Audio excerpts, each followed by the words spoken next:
Good morning, good evening, whoever you are, wherever you are, whatever you might be doing. We welcome you to the Silverlight Show.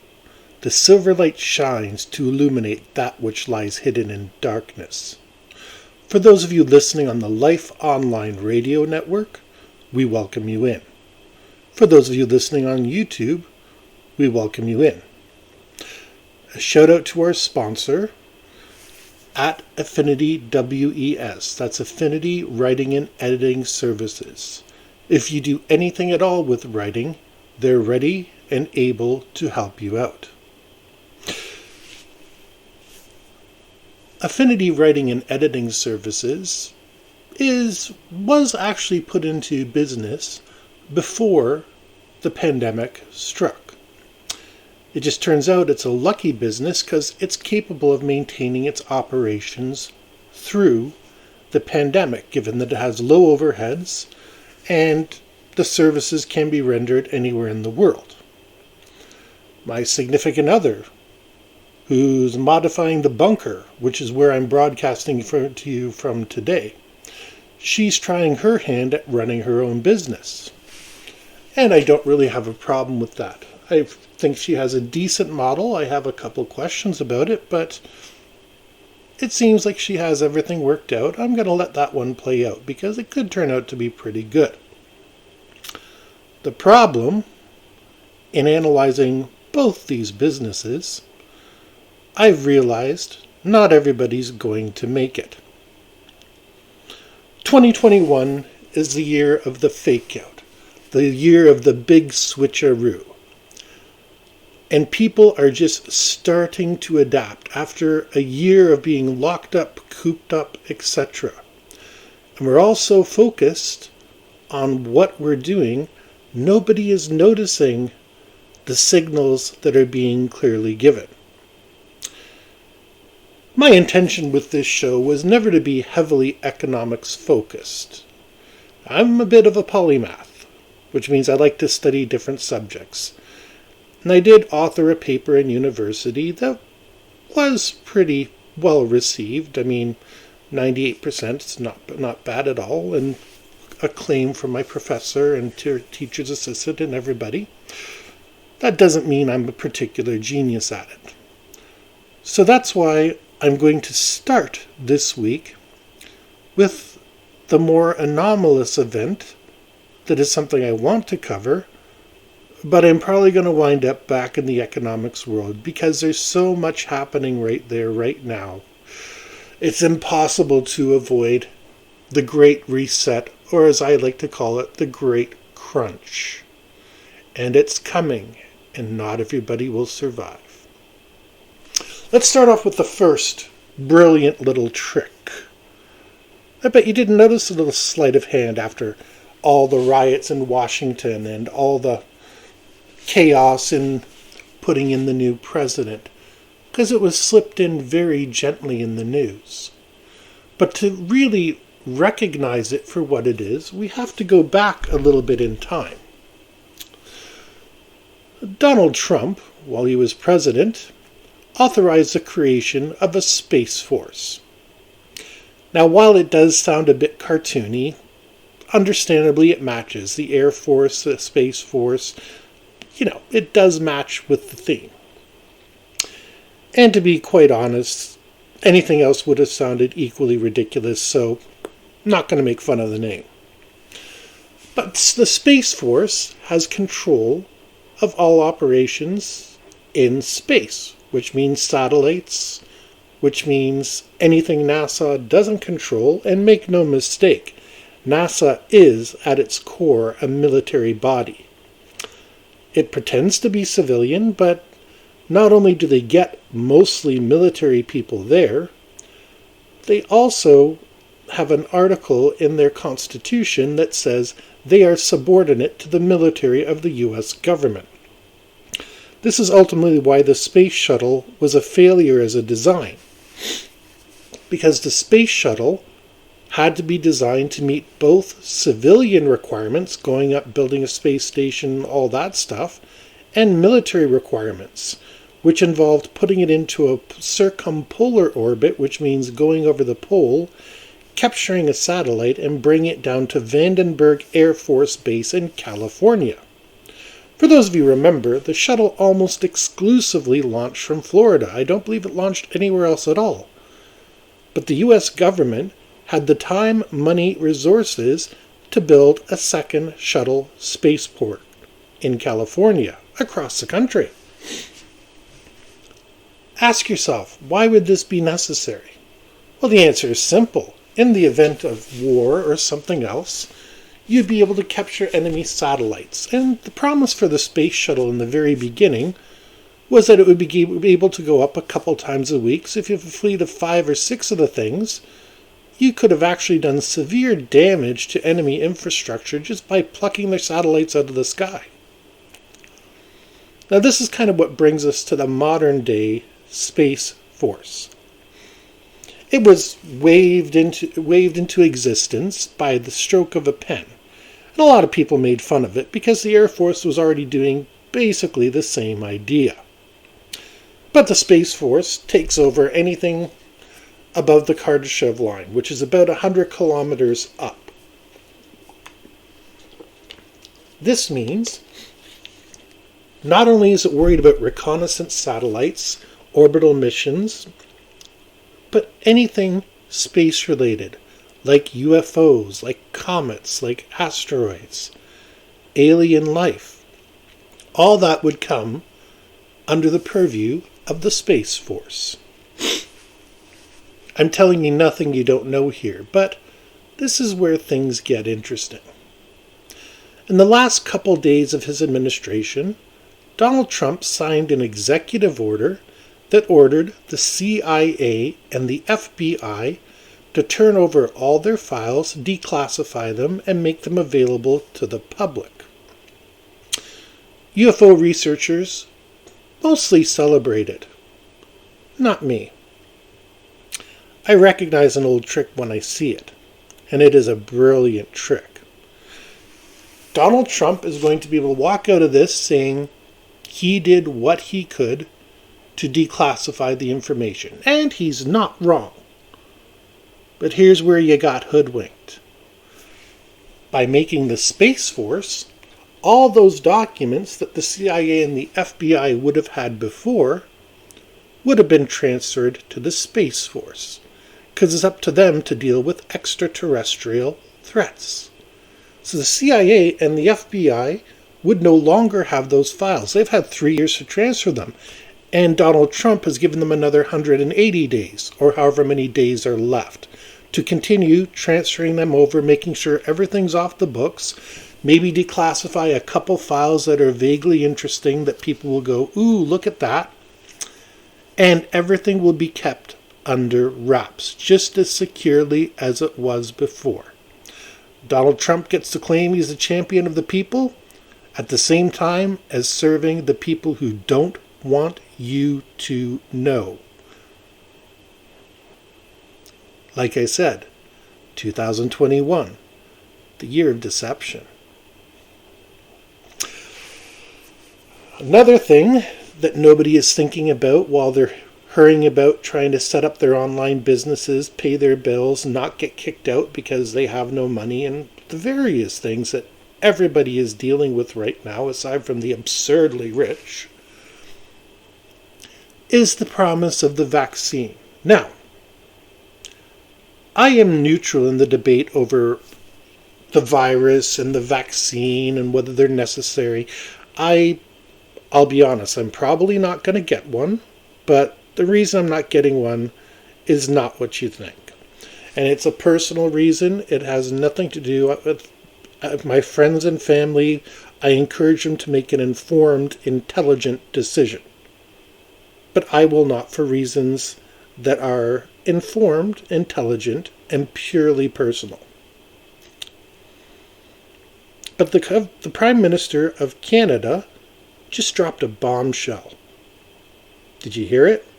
No? The Prime Minister of Canada said since it was impossible for them to get the vaccine doses that they needed, they were setting up a subsidized company so they'd be able to produce their own And the start of production will be at the end of 2021. That's right. The Prime Minister of Canada, who has 100 billion doses on order, sorry, not 100 billion, 100 million doses on order for a country of 40 million, has admitted he can't get enough doses to go around, and has put in plans for the end of the year, as on October, November, December. This means at the highest levels, they know this isn't going away. They know vaccines cannot be produced fast enough. And we haven't even addressed the idea of getting them into people's arms that want them. The Pfizer vaccine supposedly needs to be kept frozen, and the Moderna one I think just needs refrigeration. But there's a lot of places in the world those are simply not possible, including in Canada, believe it or not. Not everywhere in Canada is a frozen desert wasteland. Pelee Island is very nice. But since the government of Canada, who is very well off overall in the world, is throwing its hands up and saying, yep, we can't get the doses we need, what does that say about all the other countries out there? For those that have production capacity, like the United States, United Kingdom, China, etc., they're giving some to themselves and a token amount to other countries as well. But the Prime Minister of Canada's admission, Justin Trudeau, shows that they are simply not giving enough, which probably indicates they're not producing enough at home either. The vaccine is a miracle cure that's going to bust everybody out of this exile that we've all been in, simply isn't going to manifest soon enough. I believe I said this before, but I was expecting 2022 before anything is happening, and that admission by the Prime Minister shows that I'm right. Since they're basically admitting that they're going to be shutting down the economy until 2022 because they don't have vaccines, they can't really very well reopen all the businesses and everything. After all, half the businesses you don't even notice are there. Sure, you notice when they close down your favorite pub or where you go to get your hair cut or your gym or anything like that, your favorite fast food joint. But you don't notice all the businesses that supply those places. You also don't notice the performers. And I pick on the performers on purpose. These are people that have to book their gigs, often in advance. They have to know there's a paying crowd. They're often paid based off the crowd that's there. So if a well-known comedian, if a well-known wrestler shows up and there's only 20 people in attendance, they've basically wasted their time. It's a part of the economy that doesn't get noticed very often. Think of booking a clown or a balloon blower, face painter, whatever it is for your kid's birthday party. For a lot of people, this is part-time income. Some people do it professionally, full-time, and make a good deal out of it. But the problem is that has disappeared for over a year now. And it's going to be gone for another year. In return, Amazon is offering jobs to keep the people going. And that's delivering their packages because they say they don't have enough drivers. That's fantastic. What about all the people that take the bus? They're simply not qualified. But supposedly, not supposedly, I know that's the set of jobs that's always pointed to. Look, there's jobs available. Yes, but they're elitist jobs. If you don't have a car or access to a car, you can't possibly do that job. So if we are in trouble now, how badly in trouble are we going to be in another year? Fortunately, as part of that paper that I submitted, I studied the collapse of the Soviet Union. And while most of the information in that paper wasn't relevant, one of the interesting and highly relevant things was that the people of the Soviet Union were used to the fact that the government wasn't delivering supplies on time. Unlike us, where in our present capitalist system, a grocer orders 100 loaves of bread, and the next day he has 10 left over, so he orders another 100, and if he has 10 left over, 20 left over, he adjusts his order accordingly. So thus, the system always manages to keep itself going. The Soviet system was a planned economy. So the government would mandate the city of Smolensk needs 100,000 loaves of bread per day. So they would make that many ovens. They would have however many people that you need to knead the bread, put it in the ovens, package it, etc., etc. Now, this sounds like a great solution. In theory, there's less waste. In theory, everybody has something to do. But in practice, there's always little issues. Get a little bit too much grain in one shipment, get a little or the water quality is not good enough, and you have to start making sacrifices. You have to trade with another company, which was technically not allowed, but they did it. But what most people simply did is they adapted. They would form what are called kitchen gardens. And this is something I think in the Western world we really need to start doing again.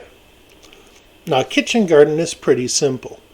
Get yourself some dill, some chives, stuff like that. You can put them in a little tiny pot, have them in your kitchen or wherever the light is nice, and whenever you need, you can just clip a little off, sprinkle it on your food, and it saves you a lot of money in going to buy that same stuff from the store. I was doing this myself, but unfortunately I chose the wrong room. It didn't get as much sunlight as I thought. The good news is I kept seeds and everything. So I'm willing to try again in another month or so. But that sort of self-reliance is beyond the imagination of the Western world at the moment. It's unheard of for people that make their own bread. And that's make their own bread with bread makers. I make my own bread and bake it in a proper sheet. And people say, why do you go through all that effort when you have a bread maker? You have a bread maker, it's in the box. It's the same box that I got it in. And it's going to stay in that box for a nice long time. Not because I have anything against bread makers, but I just simply like doing it the old-fashioned way. Now, I'm not at the stage where I'm going to be making wheat in my backyard, harvesting it, threshing it, grinding it, all that sort of stuff. But wheat is one of those things that you can really save a bundle with if you buy it raw. I've constantly harped on about how celery and bacon are going up in price, but the simple things like rice and flour and similar items, the real essential basics, have not gone up a whole lot. If you can stockpile up on those, flour lasts a long time. Rice lasts a long time. Honey lasts forever, according to the archaeologists. Apparently, they uncorked some jars from Egyptian tombs that were thousands of years old, and the honey was supposedly edible. I don't know how they tested that, but they did.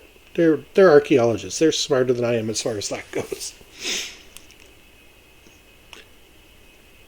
But why is it the Western world has been reduced to such utter dependency on the corner store? Like I said, I want to hammer home this idea of a kitchen garden, because it doesn't make sense. I remember my grandmother would grow plants in the window, and she came from Europe. My other grandmother, who had grown up here, did not. And there's simple little things, just stuff to keep a couple little tomatoes, a couple things here and there, nothing fancy. But I mean, you can take a bag, put potato skins in it, put it soil, water it, and in a month or two you got a bag of potatoes. With prices going the way they are, I do not know why people are not doing this. I mean, we're all on a fixed income. Nobody out there is getting rich, aside from the people that are already rich. And ideas like this do nothing but make sense. If you can have just a little self-sufficiency, you're going to find yourself in an amazing position if everybody manages to make it through this. Now, what is this, you might be asking? And it's a valid question. I'm noting all the new laws that have been passed and things that have been rushed into place, and people are quibbling about their rights, and they have every right to do that. But I remind you, every single country, with a charter, with a constitution, with anything that supposedly guarantees your rights, also has a provision in it that says that they can suspend your rights. Whether that be they suspend your rights during a time of war, whether that be they suspend your rights for incarceration, there's a ton of little things that are written into every single constitution, charter, whatever it may be in your country, that basically means you have rights until it's no longer convenient for your rights to be there. This is being interpreted in a number of interesting ways. And the one that I fall into the camp of is, I think they're going to get to the point where they say your rights to be able to go out without a mask have been revoked until we get this under control. And whether they get it controlled in 1 year, 2 years, 5 years, it doesn't matter, because once a law is on the books, it has a tendency to be forgotten. I'm sure everybody listening and everybody not listening has at some point either come across a list or has heard a list of insane laws in countries or even just the United States. And everywhere has a crazy law. There's a law in my particular area that says I'm not allowed to divert the water flow. There's no rivers, there's no lakes, there's not even a stream running through my area, but I wouldn't be allowed to divert it if it were. I'm not allowed to have more than 4 chickens at a time. So unless I feel like killing 4 chickens every year and raising 4 chicks the next year, it's virtually impossible to have any sort of production. And if you have 4 people in your house, chickens don't lay that many eggs. And these aren't even insane laws. These are just ones that I'm referring to for basic survival. Water would be wonderful to have here. Chickens would be wonderful to have as a survival mechanism. But I'm not allowed to have them, because those are silly laws in my area. And while they're silly to me, they were put there for a reason, and no one has ever updated them. One of the local laws says I'm not allowed to have an elephant. This means at some point in history, they sat down and made a list of all the animals that you're not allowed to have, and somebody who was drawing a government salary said, "What about elephants? Well, we're in Canada. Well, we got to make sure nobody has an elephant. You're right, put it down."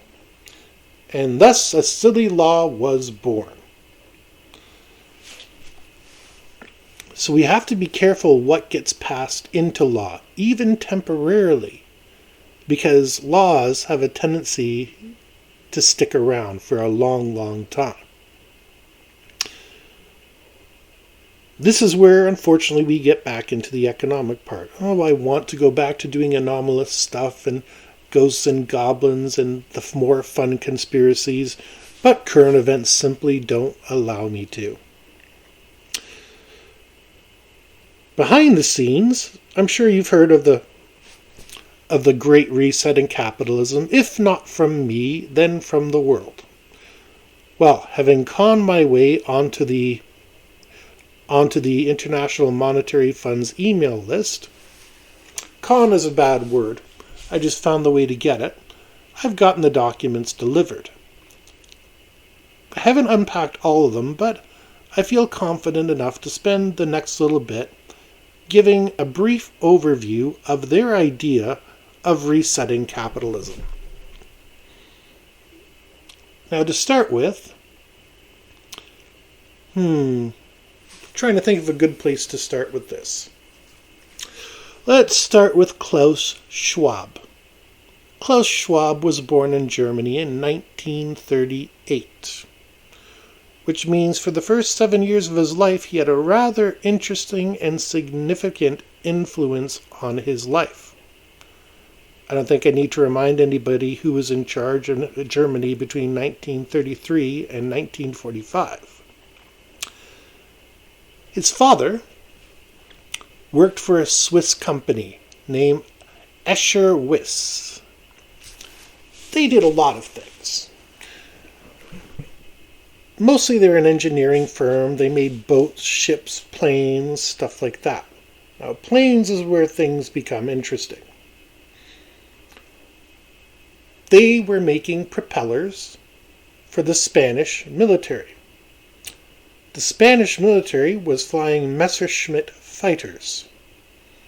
Yes, the same ones that were clashing in the skies over Britain for the Battle of Britain. So his father was sending propellers, and Spain had a bunch of spare parts that they could easily have given to Germany, and they most likely did. A lot of oil was shipped to Spain that later wound up in the gas tanks of the Third Reich. So finding spare parts doesn't sound that strange. And keep in mind that Escher Wyss is a Swiss company, Switzerland, the country that's supposedly neutral.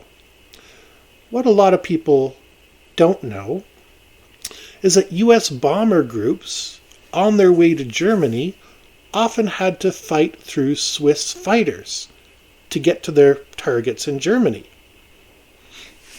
Because the Swiss were defending their territory with Messerschmitt fighters, and the United States was busy trying to win the Second World War. But the Swiss, instead of granting them permission or coming to some sort of arrangement, decided instead they were going to try to intercept and shoot down the United States bombers. We know the Swiss bank accounts were created to hide Jewish assets, but the ministers of the Third Reich managed to stow away tons and tons of gold and treasure, and it's still unaccounted for to this very day. Switzerland,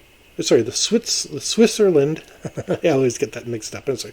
Switzerland has a very blood-stained past for being a neutral country. Now, Klaus was dragged around by his father, eventually became a professor of economics and engineering. He parlayed this into a pretty decent career, yet somehow he managed to get himself on a few boards, actually. How do I even begin to describe who he was part of? Vontobel, who is how am I going to describe this? They deal in very sketchy research. I'm going to leave it at that because I don't really want to go into it. He's also on the board of the New York Times. He also managed to get himself on the World Economic Forum, appointed to United Nations positions. He has a list of he has 17 honorary degrees and a list of titles that would rival the royal family. This from a man whose father was supposedly just a managing director for an engineering firm. But that's the fun thing about dealing with the elite. They take care of each other. Since his father was doubtless helping the Nazis out, and the Nazis are still out there, don't forget that. They just have found other ways to operate. They don't call themselves that anymore. But their family would be taken care of, since their hands were technically clean. They were shipping their spare parts to Spain. Not to Germany, Spain. just because the Spanish turn around and ship them somewhere else is irrelevant. Now, most people who become professors, no matter how good, no matter how brilliant they are, don't wind up sitting on United Nations Council meetings or go on to become heads of economic forums. Now, this is no insult against Klaus Schwab's intelligence. He does seem to be a very intelligent man. But I'm not even insinuating this. What I'm coming out and directly saying is that his motives for doing so are very suspicious. Klaus is the one who came up with the idea of the Great Reset. And so the book that he published in 2020 that I have not read yet, but I'm going to try to, because it's kind of his thesis, his background. Now, he's had since 1938 to work on this, his whole life. But COVID, I probably shouldn't have said that, but anyway, I did. The pandemic has given him a chance to launch his plan. Standing by Klaus Schwab, who, by the way, is no relation to Charles Schwab, but standing beside Klaus Schwab is the Crown Prince of England, Prince Charles. Do you think most university professors get to hang out with royalty? No, doesn't happen. So Klaus and Charles are sitting around and a pandemic shows up, which gives them the opportunity to launch what they call stakeholder capitalism. Here's where things are going to get wonky. Strap up, buckle in. Okay, so presently we're being run by shareholder capitalism in most countries. Places like North Korea and places like that, not so much. But in the Western, educated, industrialized, rich, democratic world, we have shareholder capitalism, which means everything is done to benefit the shareholders. Squeeze the employees, squeeze the customers, whatever it takes so we show a good bottom line and we can give the shareholders a good return. Now, opposed to that would be state capitalism, which really is close to Nazism, which means the state runs everything and the profits go back to the state. Stakeholder, as in people have a stake in the company, stakeholder capitalism supposedly is to be run by everybody who has a stake in the company. So theoretically, everybody from the shareholder to the janitor is a stakeholder in the company. They all have a stake in its success. Well, that is true. Same token, stakeholder capitalism is supposed to be designed so that everybody is treated fairly and equitable under the system. They have a whole bunch of gobbledygook, and we're going to come back to this next week. Believe me, it is a huge topic, one that I can't possibly cover in one go. But for a stakeholder company, think of your job right now. Your boss comes in and says, I need you to accomplish X, Y, and Z today. And you would say, yes, sir, no, ma'am, I can do this and this, but this one is going to be a problem because whatever the reason is. And there you go. You've communicated with your boss. It's simple. Stakeholder means there would be a more equitable level. Now, this means instead of a direct order, which your boss could give to you, and people can give orders nicely. I don't have to come in and say, you, clean up everything now. I can say, okay, Bill, today I'm going to need you to take the trash out, and if you have time after emptying everybody's desks, then I'm going to need you to wash the floors. Simple, direct communication. And Bill knows, hey, I'm doing good. I can go for a smoke break. Hey, can I go for lunch early? Yeah, no problem. But under stakeholder capitalism, I say, so Bill, it's kind of messy around here. And garbage day is coming up. There should really be something done about that. Yeah, I'm just see what you can do to pitch in and help out. Notice the difference? Because he is a, quote, stakeholder, end quote, I can't order him. I can't direct him. I have to suggest. This is ridiculous. Imagine being in the military and not being able to give an order.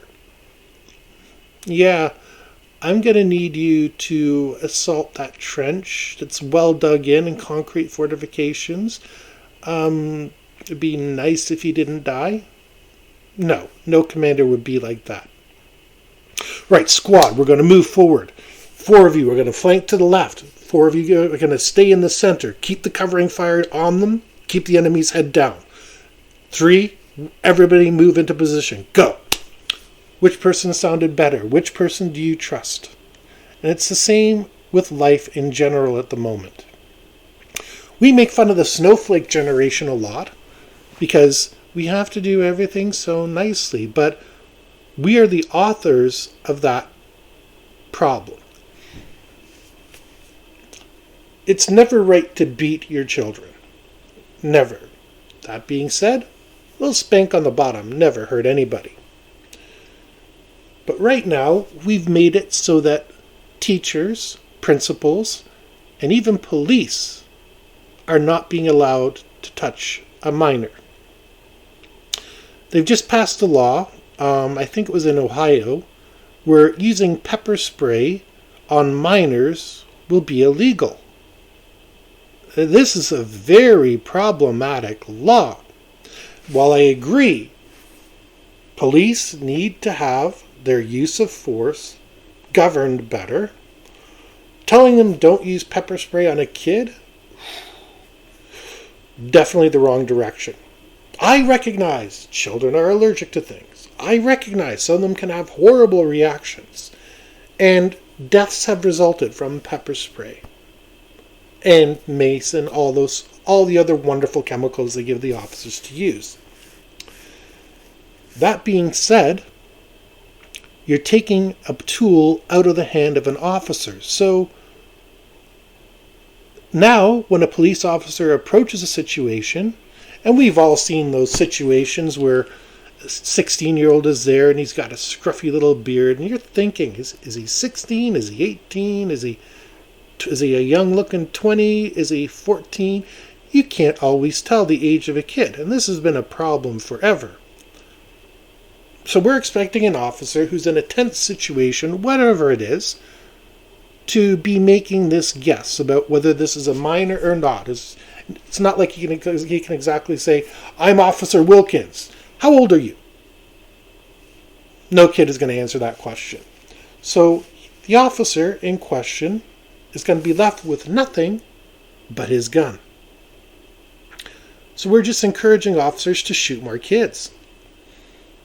And worse, kids are going to say, haha, you can't taser me, you can't do this, you can't. And kids are smart. Kids figure this stuff out.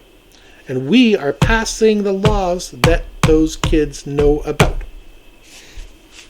We're doing it to ourselves. And with this stakeholder capitalism, again, we're doing it to ourselves. We're making it so that supposedly these corporations are being held to account. Just like we're holding the officers to account. But in both cases, we're tying their hands with no justifiable reason. Now this comes during one of the biggest economic crises in history. Unquestioned. Yes, officially, people are all making money. Everybody's happy. The stock people are happy. The people who do saving and loans are happy. But they don't represent the majority of people. Most people are struggling to survive, and it's been that way for a long, long time. I was reading something today about how they were saying how much more loans and everything are being taken out, and this is a sign of a robust economy. And I hate to disagree with them, with me and my little brain, but taking out loans means you don't have the money to accomplish whatever it is. Now, for a lot of companies, under normal circumstances, this would be great. It would mean I'm taking out loans to buy new equipment. I'm taking out loans to expand my operation. But right now, people are taking out loans to survive. And that's the cold reality, and it's being completely missed by the people in power. It's completely, no, people are taking out more loans. This is fantastic. This means the economy is getting better. No, things are being shut down. Aside from essential services and construction, businesses are doing very poorly. A few people are doing well. Food delivery services, for example, are doing fantastic. But they're not, generally, people are not doing well. If you're a landlord, you've gone through hell over the past little bit. If you're a tenant, you've gone through hell over the past little bit. If you receive any sort of stimulus check from the government, you know how quickly that money goes. And if you get a regular income from the government, you know how tough it is to go from month to month. The ancient Chinese curse, may you live in interesting times. Well, we do live in interesting times. And everything is being turned around. Oh, everyone's taking out loans. That means the economy is doing well. No, that's the opposite of a good economy. Loans should be taken out, absolutely. But the purpose of the loans is not to expand operations. It's to keep places alive. Think of it as like owning a restaurant. Anyone who's seen Kitchen Nightmares or Dinner Impossible or any one of those shows knows that even if you have an expert come in and change everything around, most of the businesses still go under. Not because the expert wasn't good enough, but because they're already so far in the hole it wouldn't make a difference. I haven't actually done the math, but just casually, these restaurants are anywhere from $500,000 to $2 million in debt before they bring the experts in. So even if you had Gordon Ramsay come in and redo your decor, and fix your menu, and have every single person of your staff trained perfectly, you're still $500,000 in the hole. It takes a lot of time and effort to make $500,000 as a restaurant. Now take that same restaurant example and imagine, instead of being able to tell your waiters, okay, you're in this section, you're in this section, you're in this section, now you have to work it out as fellow stakeholders. This is a wonderful thing to do with a class full of children. Okay, children, I need everybody to do math problems, so this section, okay, gets to choose A, B, and C, this section, and etc. That's a wonderful thing to do for school children. But the thing is, school children learn so they can survive in the world. And maintaining this childlike atmosphere into the real world is what has been destroying our economy and our civilization for years. Look back to the 1960s. The Apollo engineers were a bunch of cigar smoking, whiskey drinking, methamphetamine taking, and yes, they did take it because it was there as a wake-up pill and as a diet pill. They were mainlining these drugs into their system. And that's how they were able to pull 22, 24-hour days, 6 days a week, go home, crash for a day, go back in. These were hardcore people, and it took a toll on every single one of them. Yes, a few of them made it into their 80s and 90s, and I'm grateful for all of them and for every single thing they did. But that's what they did. And they knew when they came in, they had to be there at 8 a.m. precisely, if not earlier, or their boss would be down their case. Nowadays, it's, oh, well, we're going to give you a warning, and if you're not here next time, then we'll go to a verbal warning, and then a written warning, and then a second written warning, and blah, blah, blah. So if we're going to loosen the reins even more and allow childlike behavior in the workplace, we can expect childlike results. We're not going to wind up getting Amazons and Teslas and Fords, we're going to wind up getting lemonade stands and jewelry stores and people running things out of their basement because that's what most of them really understand what they're doing. As a listener, you probably don't know too much about refrigeration, but you probably know a lot about cooking. Fantastic. So you can't repair your fridge, but you can use it. And this is kind of what our children are being taught. They're being taught how to use things without understanding how they actually work. This is going to be a major problem because after the pandemic, after the virus, there is still a major shortcoming to everybody worldwide, and no one is even talking about it.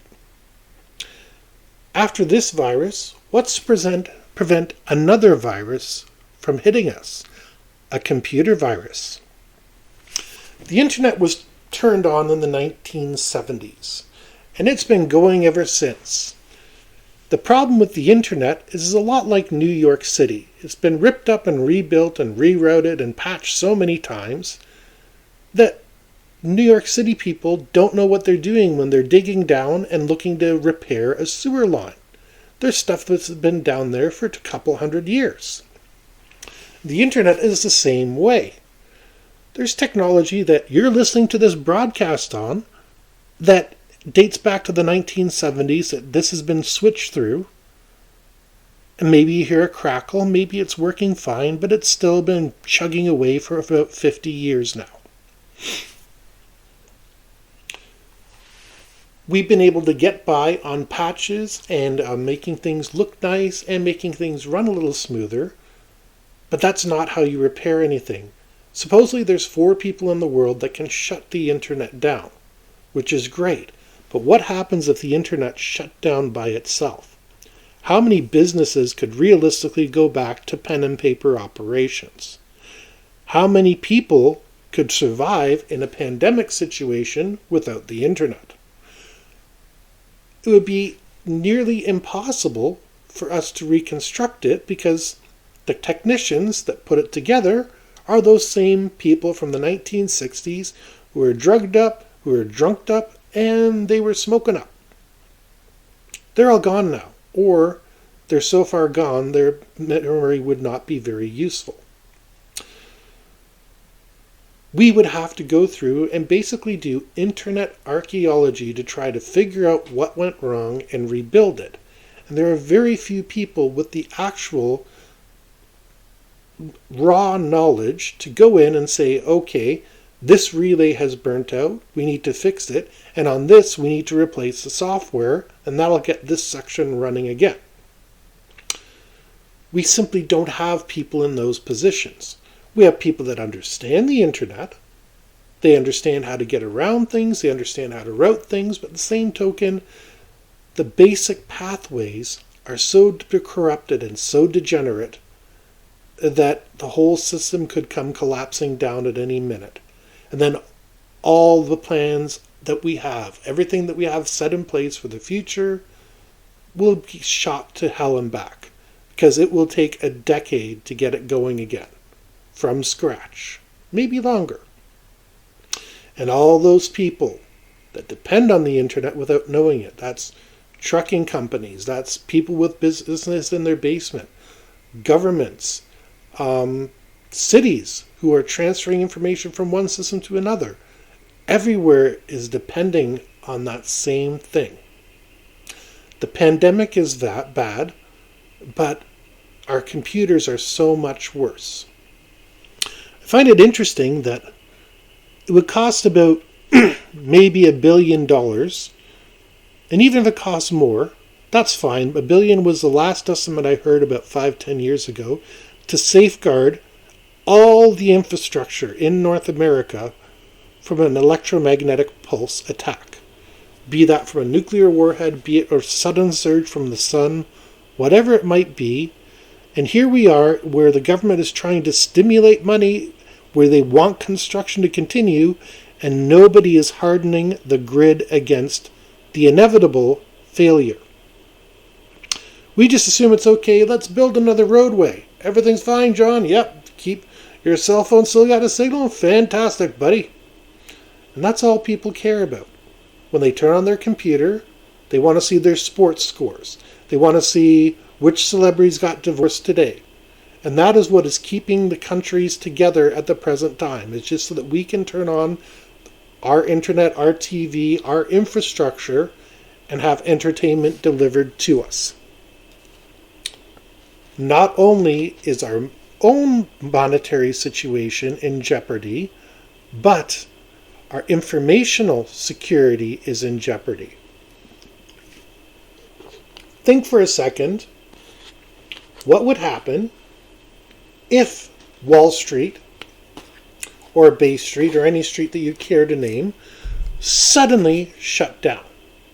Poof. Gone. Whatever reason. Blown fuse. We're talking chaos. We are talking anarchy, because that's where things start to flip into overdrive mode. This week, a bunch of people got together and tried to push GameStop up, and they managed to do it very well. They got it to over $1,000 a share from $5 a share. But then the market forces retaliated, and they started dragging it back down, and they're still in the process of doing it.